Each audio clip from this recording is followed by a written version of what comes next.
કૃષ્ણચંદ્ર વ્યાસ છે. હાય, કેમ છો બધા? બધાને જય શ્રી કૃષ્ણ. મારો ટૂંકો પરિચય આપું. વ્યવસાય એડવોકેટ છું અને વર્ષોથી કસરત કરવાનો, રમત ગમતમાં ખૂબ રુચિવાળો મારો સ્વભાવ અને શરીર. કાયમ એવું માનતો કે વોલીબોલ રમું છું વર્ષોથી, બીજી સ્પોર્ટ્સ એક્ટિવિટી કરું છું તો હું હેલ્ધી હોઉં, પણ વેઇટ ધીમે ધીમે 2012 સુધીમાં મારું 103-104 કિલો વેઇટ થઈ ગયું. એ પહેલાં મને બ્લડ પ્રેશર આવી ગયું, વ્યવસાય થોડોક ચિંતાવાળો, સમજ ઓછી, ખાવા પીવાની કંઈ ખબર નહીં. પછી ડાયાબિટીસ આવ્યું. 2013 મારા આંગળા અને પગ ને બધું સોજી ગયું. એટલે ડૉક્ટરે કીધું કે તમને યુરિક એસિડ વધી ગયું છે. એમની દવાઓ લીધી, કંઈ ફેર ના પડ્યો. રૂમેટોલોજિસ્ટ પાસે ગયો, એમણે કીધું કે તમને આર્થરાઇટિસ છે, સ્કિનનું આર્થરાઇટિસ છે ડ્યુ ટુ ડાયાબિટીસ. આ બધા પ્રશ્નોની સાથે સાથે ચાલતો હતો. વેઇટ લોસ થતો નહોતો.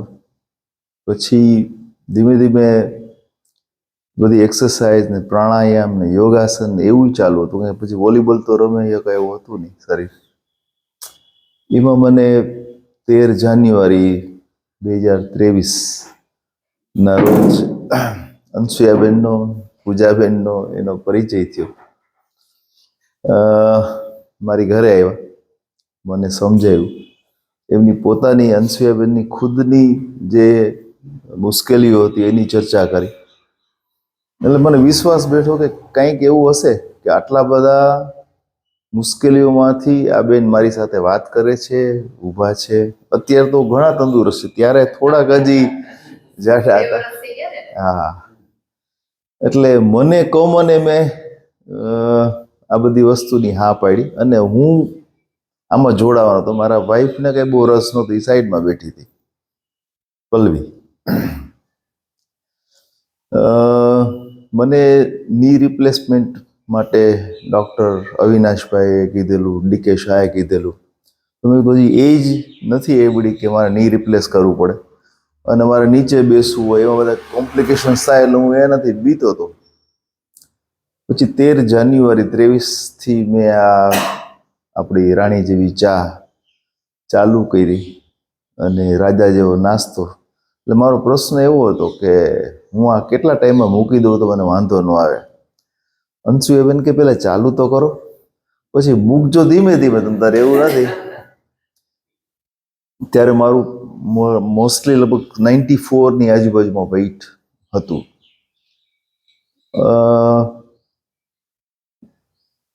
રાણી જેવી ચા થી મને એ તો ખબર હતી કે આ વસ્તુ એવી છે કે આ ડિટોક્સ થાય મારું બોડી. અને ચા હું વર્ષોથી પીતો, એટલે સવારના મેં કીધું હું ચા વગર તો ન રહી શકું. અંશુબેન કે પીજો, પેલા આ તો ચાલુ કરો.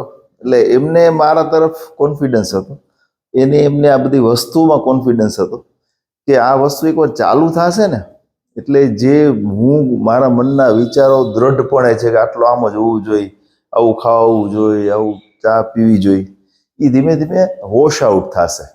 અને એવું જ થયું.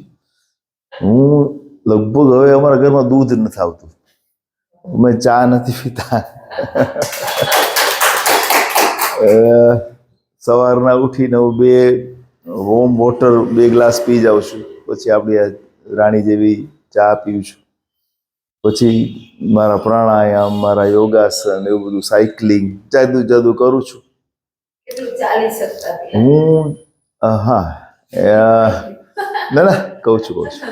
એટલે આ બધું ચાલુ કર્યું એટલે મને ગોઠણના તકલીફમાં થોડો સુધારો લાગ્યો. 6-1 મહિનામાં હું મેટફોર્મિન ડાયાબિટીસની દવા 1000 ગ્રામ સવારના, 1 રાતે લેતો, એ 500 ગ્રામ થઈ ગઈ. બ્લડ પ્રેશર હું ટેલ્માસાર્ટિન કહેવાય છે, ન્યુટેલ 40, એમાંથી હું 20 આવી ગયો અને એક તબક્કે મેં બંધ પણ કરી દીધી. મારું અત્યારનું બ્લડ પ્રેશર 20 લઉં છું, ડૉક્ટરે કીધું ચાલુ રાખજો એટલા માટે. એ 78 એટલે બિલો 80 છે અને ઉપલું 123 છે. મારું શુગર લેવલ અત્યારે 500 મિલીગ્રામ સવારનું લઉં છું ને તો 131 એવરેજ 90 ડેઝનું છે. એટલે કહેવાય ને કે બધી રીતે આ આપણા નાસ્તાથી ને ચાથી ફાયદો થયો મને. હું મારી નવી કોર્ટ થઈ એટલે 6 જાન્યુઆરીએ 23 જ ખુલી હતી. હું ઉદ્ઘાટનમાં ગયો અને જોયું કોર્ટમાં ચાલવાનું પુષ્કળ હતું. મારી જૂની કોર્ટ છે એમાં બધી કોર્ટોમાં નજીક હતી બધા જજોની, પણ ત્યાં તો 400 મીટર હાલવું પડે. તો ત્યાં બધી ખુરશીઓ રાખ્યું હતું, 200 મીટર હાલીને બેસી જાઉં, વળી થોડુંક હાલીને બેસી જાઉં. એટલે મેં કીધું આમાં વકીલાત મારે કેવી રીતે કરવી એમ, કારણ કે આટલું મારું બોર્ડ હેસ્ટિક હોય અને મારે દોડવું જ પડે. મારે બારગામ પણ અઠવાડિયામાં 3 વાર જવાનું હોય. ગાડી છેલ્લા 3 વર્ષથી નહોતો ચલાવતો. આ બધું કર્યા પછી મને ધીમે ધીમે હું સાયકલિંગ કરતો થયો.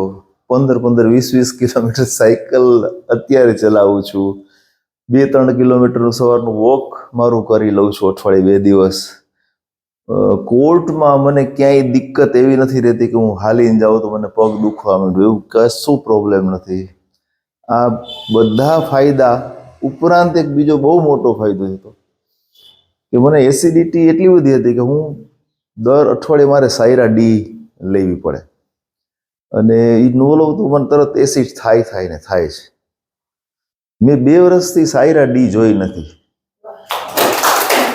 અને એમાં અંશુ એને જે સજેસ્ટ કર્યું તો મુખવાસ એ લઉં છું અને એનો મને આ સાદો મુખવાસ છે પણ એનો ઘણો ફાયદો છે. એટલે ઘણીવાર કેવું છે કે આપણી માન્યતાઓની એટલી બધી દ્રઢપણે આપણે ફોલો કરતા હોય એની કરતાં જે કંઈક સાચી વસ્તુ છે ને એને ફોલો કરીએ ને અથવા એને અનુસરીએ તો ચોક્કસ લાભ થાય છે અને એનો હું આ જીવતો જાગતો